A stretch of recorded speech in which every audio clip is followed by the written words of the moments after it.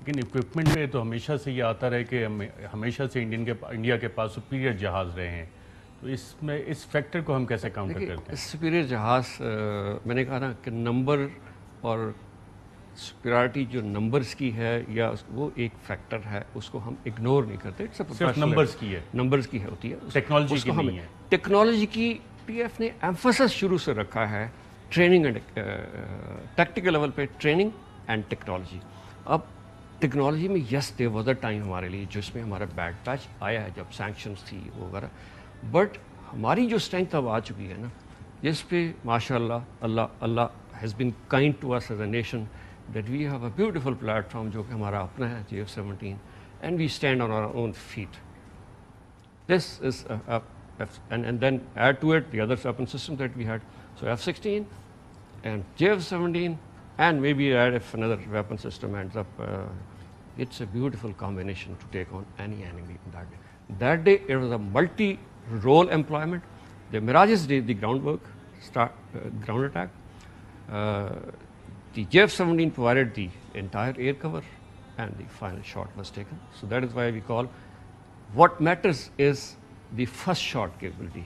So we achieved the first shot and the others were of course sequence follows. اچھا، آپ ایئرونوٹیکل complex کامرا کے بھی آپ چیئرمین رہے ہیں. JF-17 100 سے زیادہ اب ہمارے پاس JF-17 ہیں، یہ سارے پاکستان نے خود پروڈیوس کیے ہیں؟ جی، یہ ایک میں آپ کو بتاؤں ہمارے 2 اسٹریٹجک ڈیسیجنز ہوئے ہیں، ہمارے بزرگوں نے کیے ہوئے ہیں، یہ مارشل مشرف علی میر نے کیے تھے. وہ ایک تو ہے کہ جتنے بھی جہاز PF میں آئیں گے they will all come from Kamra. We're not going to buy anything from anywhere. China se bhi nahi lene. The reason being, the second objective was equally important, that we must build our own aviation industry that we can start to support our fleets ourselves. So سارے کے سارے ماشاءاللہ کامرا میں بنے، لیکن ایک process ہوتا ہے مینوفیکچرنگ کا، ایک گریجول ٹرانسفر آف ٹیکنالوجی ہوتی ہے جس میں انیشلی آپ کام کرتے ہیں، پھر کام بڑھتا رہتا ہے، پھر آپ ریشو کے حساب سے وہاں پہ اپنی. So we achieved our desired rather contracted capability in first 3 years.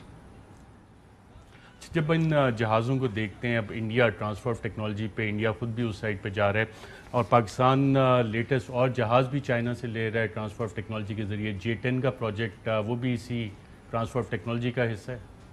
J-10 کا project actually transfer of technology has to be economical. Economical means the number crunching versus the cost. So depends Air Force kitne khareedti hai. If you buy aircraft less than 30-40, then local production is not cost effective. You got to have numbers on your side to do the indigenization of any platform or any equipment for that matter. So that's the F-17 hamari jo hai, it's a cost effective platform because we produce enough and we inshallah continue to produce. تو J-10 ہم لیں گے ابھی China سے؟